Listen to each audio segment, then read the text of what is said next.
de la distance environ, il jeta des pierres. Et étant mis à genoux, il pria, disant, Père, si tu voulais éloigner de moi cette coupe, toutefois que ma volonté ne se fasse pas, mais la sienne.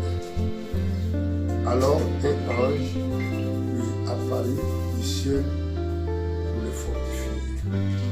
Amen. Que Dieu bénisse sa parole. Asseyez-nous.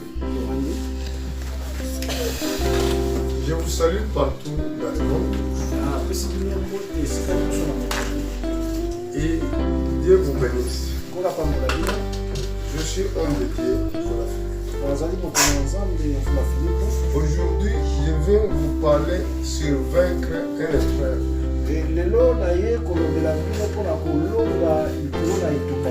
Vous êtes obligé de vaincre les épreuves de votre vie.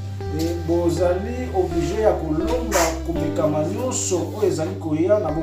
pour vaincre l'épreuve de votre vie, vous devez connaître d'abord la volonté de Dieu. Parce que la foi, c'est un combat. La foi, c'est une bataille. Donc Dieu t'oblige de faire ce qu'il t'a dit. Et Satan, il se posera pour que tu fasses pas ce qu'il t'a dit. Toutes ces batailles passent à travers notre cœur. Parce que dans les pensées, c'est là que Satan il peut influencer tes pensées pour faire ce que Dieu ne veut pas que tu fasses.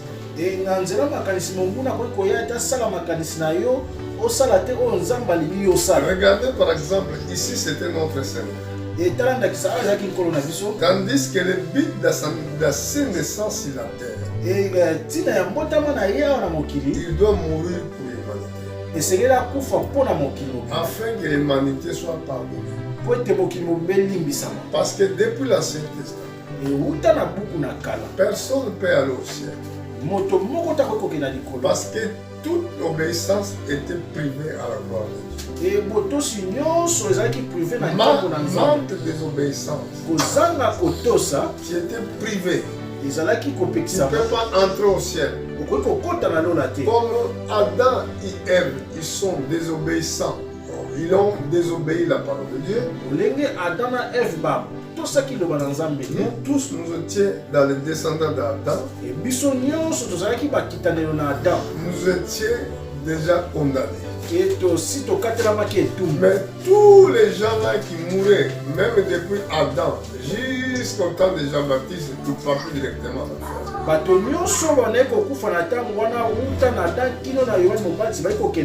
Il a fallu qu'il y ait quelqu'un qui doit décider de mourir pour l'homme. Et c'est pour cela la parole de Dieu se fait chair. C'est pour cela que Dieu a pris forme d'être humain. Mais pendant qu'il a pris forme d'être humain, il était apparu comme un véritable homme. Dans l'homme, il y a cette chose qu'on appelle la paix. Et c'est pour cela qu'il est parti pour prier. Parce qu'il savait que demain je partirai à la croix. Il s'éloignait environ 1 mètre ou 2 mètres. Il s'est mis à genoux, il a commencé à prier. Regardez la parole qu'il avait dit. Disant, Père, si tu voulais, éloigne-moi de cette coupe. Toutefois, que ma volonté ne se fasse pas. Mais la sienne. Ça c'est important. Ça veut dire, tandis qu'il savait que je dois aller mourir, il ne voulait pas aller. Mais il disait comme ça, si c'est possible, Ce qui est possible, éloigne-moi de cette coupe. longola coupe oyo liboso na ngai. Mais toutefois, que ma volonté ne se fasse pas. Kasi mokano na ngai esalama te, mais la sienne. Kasi oya yo. Vous comprenez? Ça veut dire, même il savait que le corps ne voulait pas aller à la croix. Mais il est resté quand même dans la volonté de Dieu quand même. Que la volonté de Dieu le soit faite. C'est important parce que beaucoup de gens tombent dans ces pièges-là. Quand tu vois quelque chose qui est devant toi, tu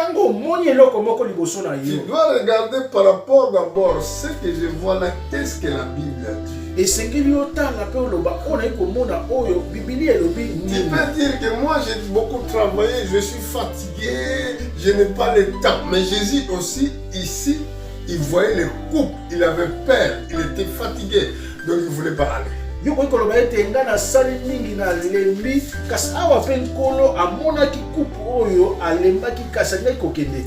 a dit que ta volonté soit faite. Quand pour vaincre, nous devons connaître d'abord la volonté de Dieu. Parce que si nous commettons ce qui est erreur, ce qui n'a pas la volonté de Dieu, là, vous donnez raison à Satan et Satan vous accusera. Et ce qui est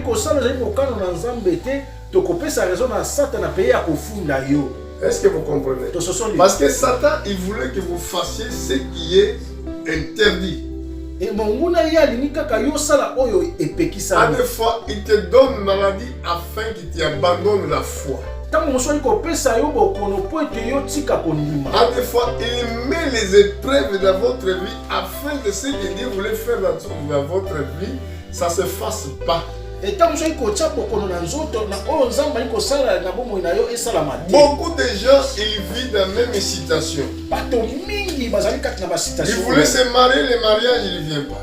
Ils voulaient atteindre une promotion, la promotion ne vient pas.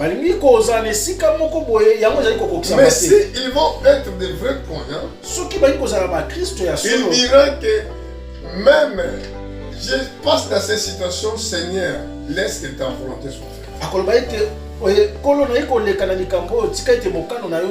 Parce que tout ce que nous voyons sur la terre passera.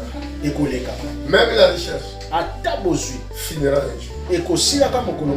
Ah, ici c'est la terre. Même les hommes droits. Même les méchants. Nous tous nous vivons ensemble. Mais les jours que nous allons quitter la terre, c'est là que se fera la différence. Ceux qui servaient Dieu sur la terre et ceux qui servaient Satan sur la terre, la récompense est cachée. Il y a deux mondes là-bas où nous partirons. Il y a deux mondes spirituels. Sachez-le bien. Avant que le monde existe, c'est ce monde que nous voyons, le monde physique. Il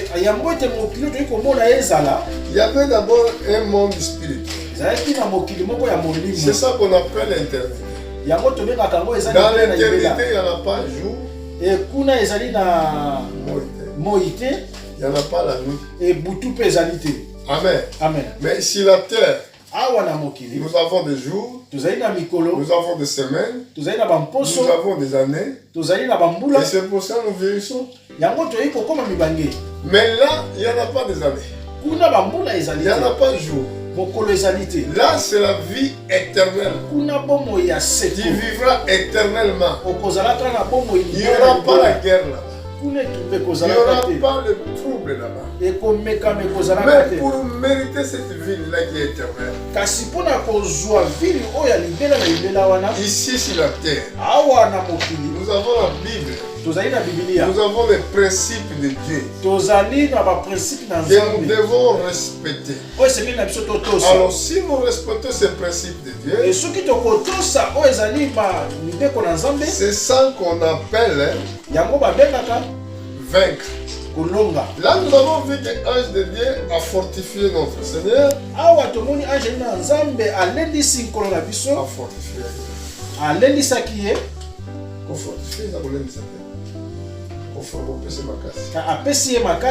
Amen. Amen. Il a fortifié. Mais ce que nous avons vu comme quelque chose qui est très important, Jésus, pendant qu'il savait qu'il partait à la croix, il aimait quelque chose qu'on appelle la prière. Mais souvent aujourd'hui nous ne prions pas. Même quand nous avons des problèmes dans notre vie, les enfants pensent que le papa va donner solution à mon problème. Maman va donner solution à mes problèmes. Ton père est limité. Maman est limitée. Mais Dieu, ce n'est pas limité. Quand il y a un problème, mets-toi à jeûne. Entre dans les jeûnes. Cherchez bien dans la prière. Jésus, il savait. Dieu, il est au ciel. Mais pourquoi lui-même il est parti, s'est mis à genoux pour prier? Vous avez des problèmes qui accablent vos vies. Vous avez des sentiments qui sont des sentiments diaboliques. Mais vous ne devez pas les... Comme vous ne savez pas comment prier, c'est très difficile pour combattre ces esprits-là. Mais pour combattre les esprits méchants, démoniaques qui sont tellement nombreux, vous devez aimer ce qu'on appelle la prière. Parce que dans le monde spirituel, ils ne se fatiguent pas. Là, fatigue n'existe pas. Sur la terre, parce que nous avons un corps, ce corps se fatigue.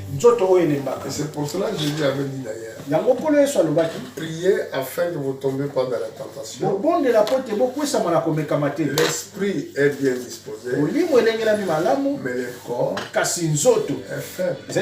Parce que le corps il a besoin de manger, le corps il a besoin de se vêtir, le corps a besoin d'avoir le confort, avoir une belle voiture, avoir les habits qui sont vraiment meilleurs des habits du monde.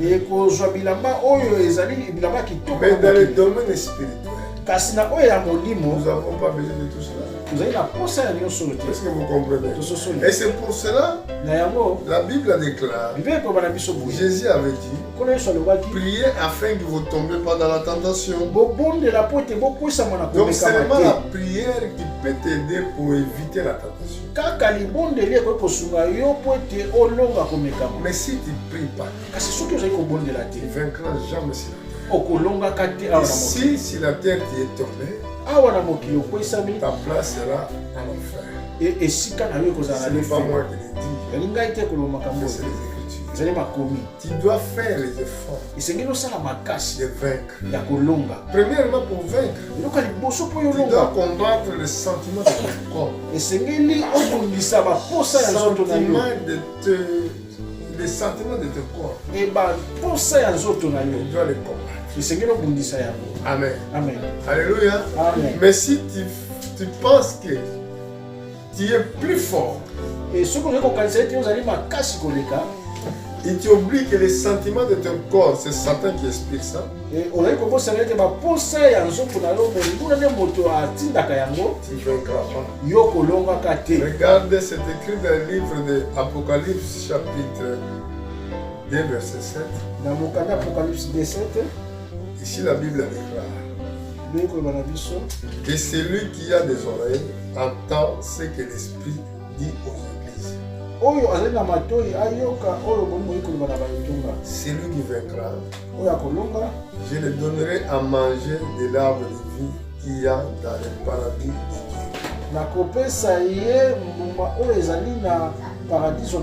Celui qui vaincra sur la terre, comme Jésus-Christ avait vaincu. Comment vaincre? Rester de ce qu'il dit à Dieu. Même Satan, il vient que non, tu fasses pas ça, mais fais seulement ce que Dieu t'a dit. Par exemple, Jésus avait faim.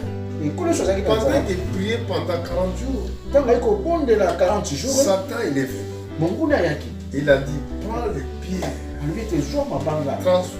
transforme-les pains pour manger. Mais il avait faim. Il a dit, c'est écrit, l'homme ne vivra pas de pain. Malgré qu'il avait faim, malgré qu'il avait les difficultés, il ne voulait pas faire ce que le diable avait dit. C'est ça qu'on appelle vaincre. Malgré que tu passes dans des situations difficiles, malgré que tu n'as pas de papier, ça sert à aller chercher un crochet dans les rues pour faire un enfant pour avoir des papiers.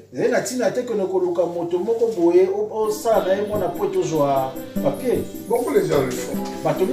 Parce qu'ils n'ont même pas leur confiance en Dieu. Amen. C'est écrit encore au chapitre 2, verset 11. Dans le livre d'Apocalypse, celui qui a des oreilles attend ce que l'Esprit dit aux églises.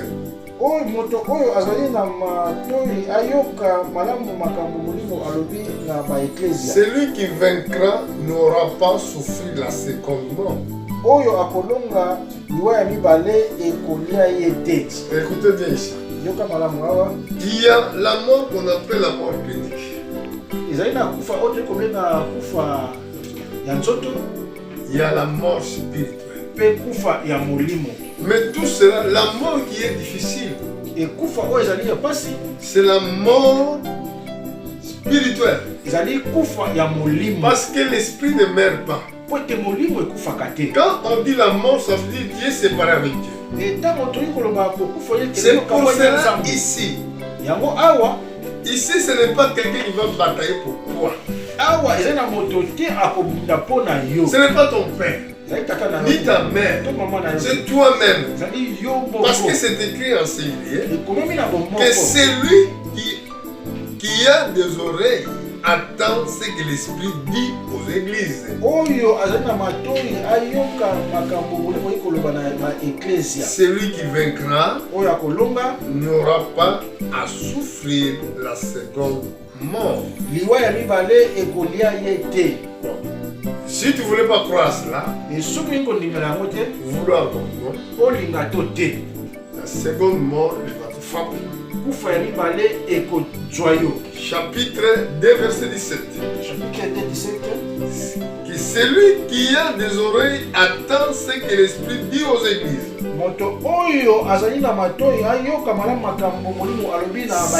Celui qui vaincra, je lui donnerai de la manne cachée. Je lui donnerai une caillou blanche. Sur cette caillou écrite un nom nouveau que personne ne connaît.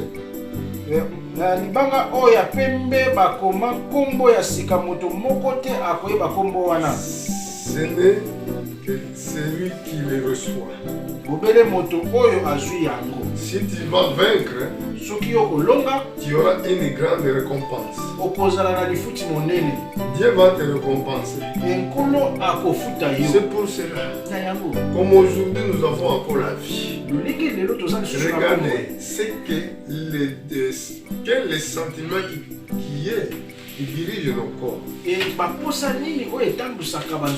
C'est les sentiments divins. Oh, c'est des sentiments charnels. Regardez encore. C'est écrit au verset 2, verset 26. Celui qui vaincra, il gardera jusqu'à la fin mes œuvres. Je lui donnerai autorité sur les nations. Donc là, la Bible parle toujours dans le domaine spirituel. Mais pour vaincre, tu dois vaincre dans le domaine physique. Quand il vit, Tu es pasteur. Reste fidèle dans ton ministère. Reste fidèle dans cet ministère. Tu es évangéliste.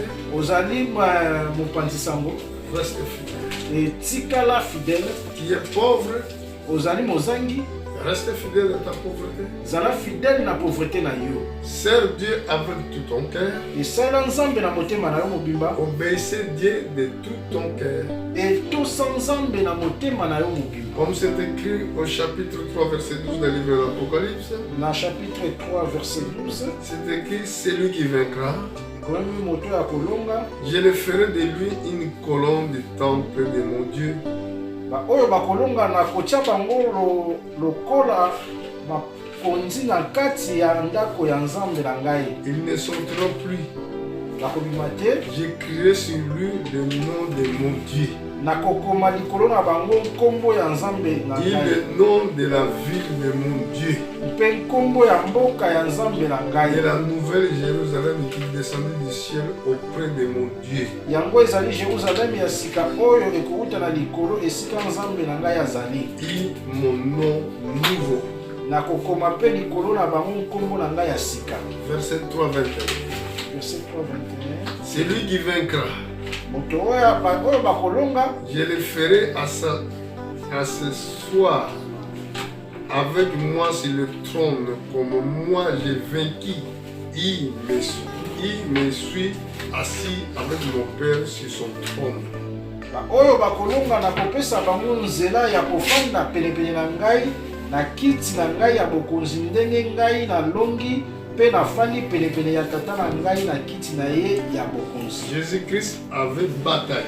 Ekolo Yesu ye abundaki. Il a prêché l'évangile maison à maison. Atiaki sango malamu ndako ndako.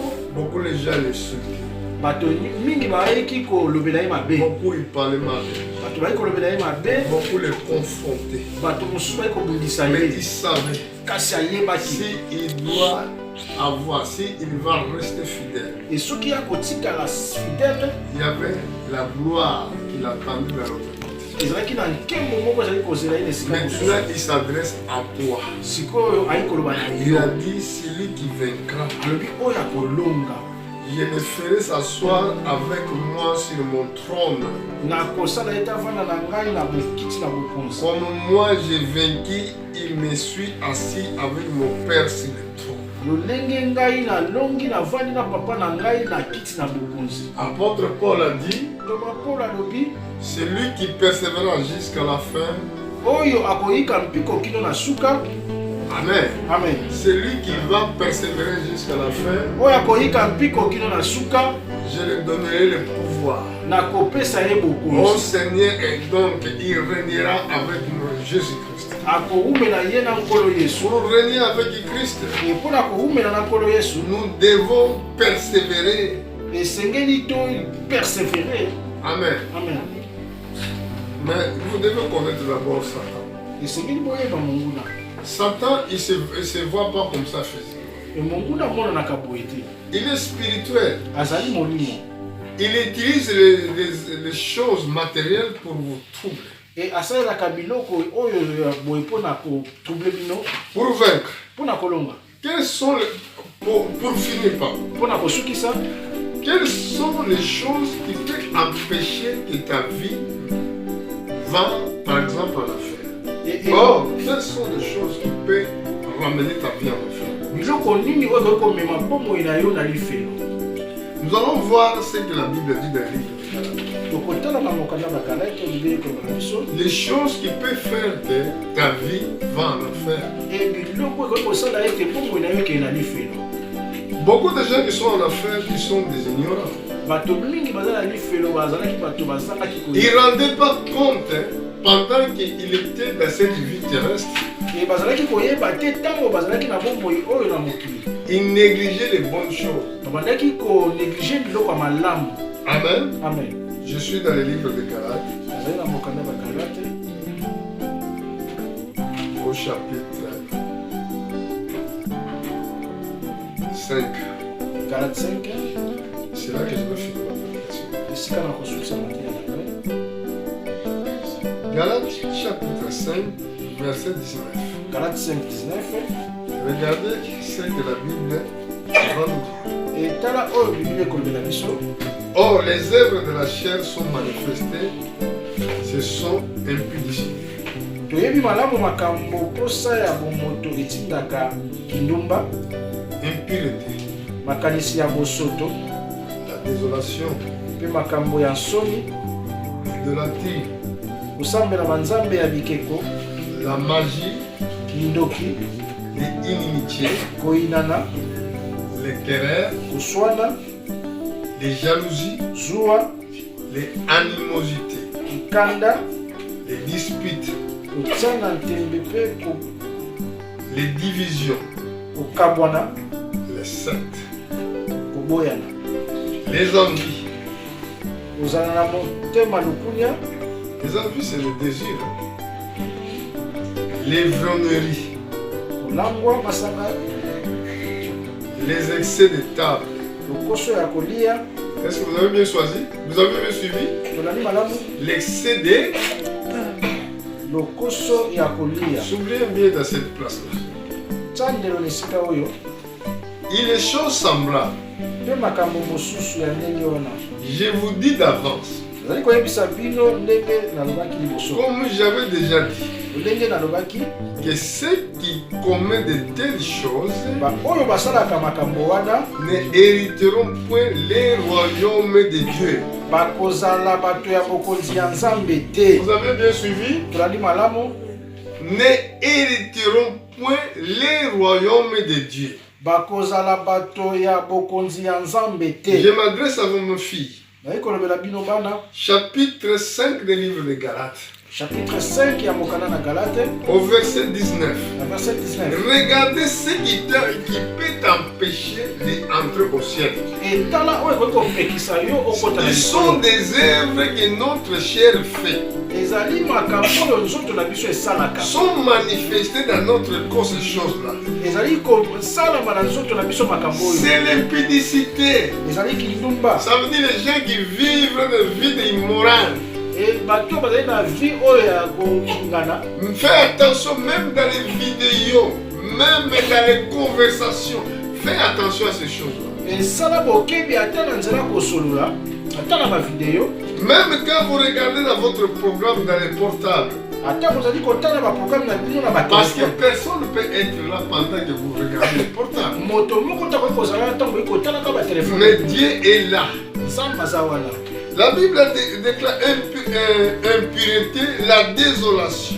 Makanisi ya bosoto pe makambo ya nsoni. L'idolâtrie, ça peut être la sorcellerie. Kosambela banzambe ya bikeko kozala kindo. La magie, il y a plusieurs sortes de magie. Ezali na lolenge mingi ya soloka. Je pense qu'il y a 3 sortes de magie. Na kanisa soloka ezali lolenge misato. Magie nationale. Bato na magie, je ne sais pas. Bon, la magie, il y a magie blanche. Ezali na magie ya pembe. Magie rouge. Magie ya motane. Et magie noire. Pe magie ya moindo. C'est divisé en 3, l'œuvre de la magie. Et kabwana misato misala oyo ya magie. Magie blanche et souvent les Européens qui utilisent ça. Et ya pembe ezali mingi bato na Europe nde basalelaka yango. Et magie rouge, c'est les Asiatiques. Et ya motane ezali bato na asiatique. Et magie noire, c'est les pays arabes et les continents africains. Et magie noire ezali nde bamboka ya barabi pe bamboka ya bato na Afrique. Dans les magies noires, c'est là que vous allez voir la sorcellerie et les autres choses. Na magie noire kuna bokomona kindoki pe makambo ebele. Mais il y a beaucoup de gens qui sont esclaves dans cette misala oyo ya mabe. Il y a beaucoup de gens qui sont esclaves. Ezali na bato mingi bakamami na misala oyo ya mabe. Ils savent bien. Oh, peut-être ils sont vraiment ignorants, ils ne savent pas qu'ils peuvent mourir, mais je ne sais pas. J'ai bien souligné cette place-là. Le monde est gouverné pour les magiciens. Et 80% des êtres humains sur la terre, ils sont dans cette œuvre de magie. Et 80% ya bato na mokili bazali na misala oyo ya soloka. C'est pour cela peux regarder dans les églises où il y a cet esprit-là, il y a beaucoup de monde qui font.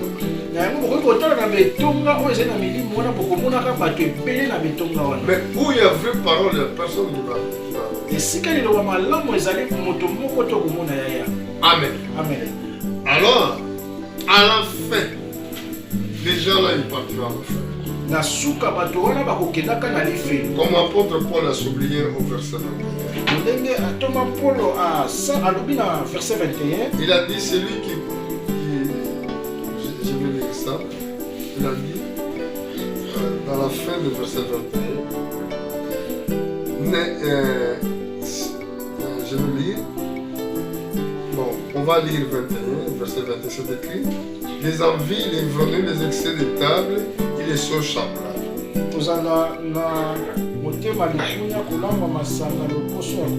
Je vous dis d'avance, comme j'ai déjà dit. Donc il avait déjà dit. Il sait qu'ils commettent de telles choses. Ne hériteront point le royaume de Dieu.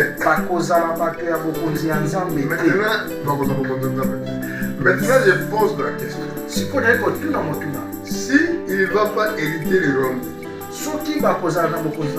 Dieu, ils vont aller où? Regardez à toi-même. Quel est le sentiment qui anime ton cœur? Les envies, l'inimitié, la colère. Comment tu peux combattre ces esprits? Dans la misère, et que le corps meurt en elle-même. Sans la nouvelle naissance, personne ne peut entrer au ciel. Jésus avait dit ça à Nicodème. Il a dit, c'est lui, je vais lire les Écritures pour dire exactement ce que notre Seigneur avait dit. Dans les livres de Jean, chapitre 3, verset 5. Regarde ce que le Seigneur Jésus a dit à Nicodème. Jésus répondit, en vérité, je te le dis.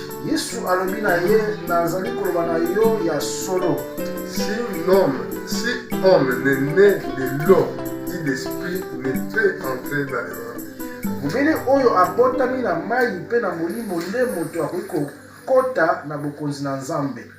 Là, il a dit le contraire.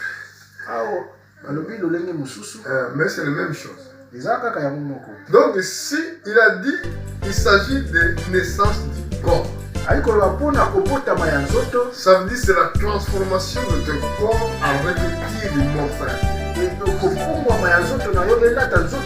Corps qui doit être comme les fils de Dieu. Et ton esprit reçoit le baptême du Saint-Esprit. C'est là que tu dois vivre. Comme c'est écrit ici. Jésus répondit, en vérité, je te le dis. Si un homme ne naisse d'eau et d'esprit, ne peut entrer dans le royaume. C'est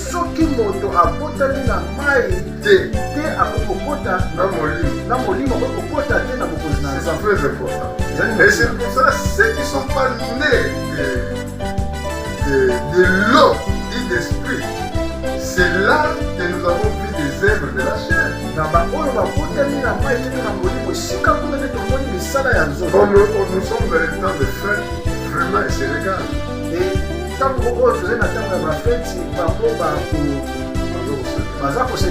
le trouve dans les bars, il le trouve dans l'hôtel, il le trouve dans les piscines. Mais c'est une gloire de pénitence. Et bien, il pardonne tout ça. Aujourd'hui, disons seulement que Dieu vous bénisse.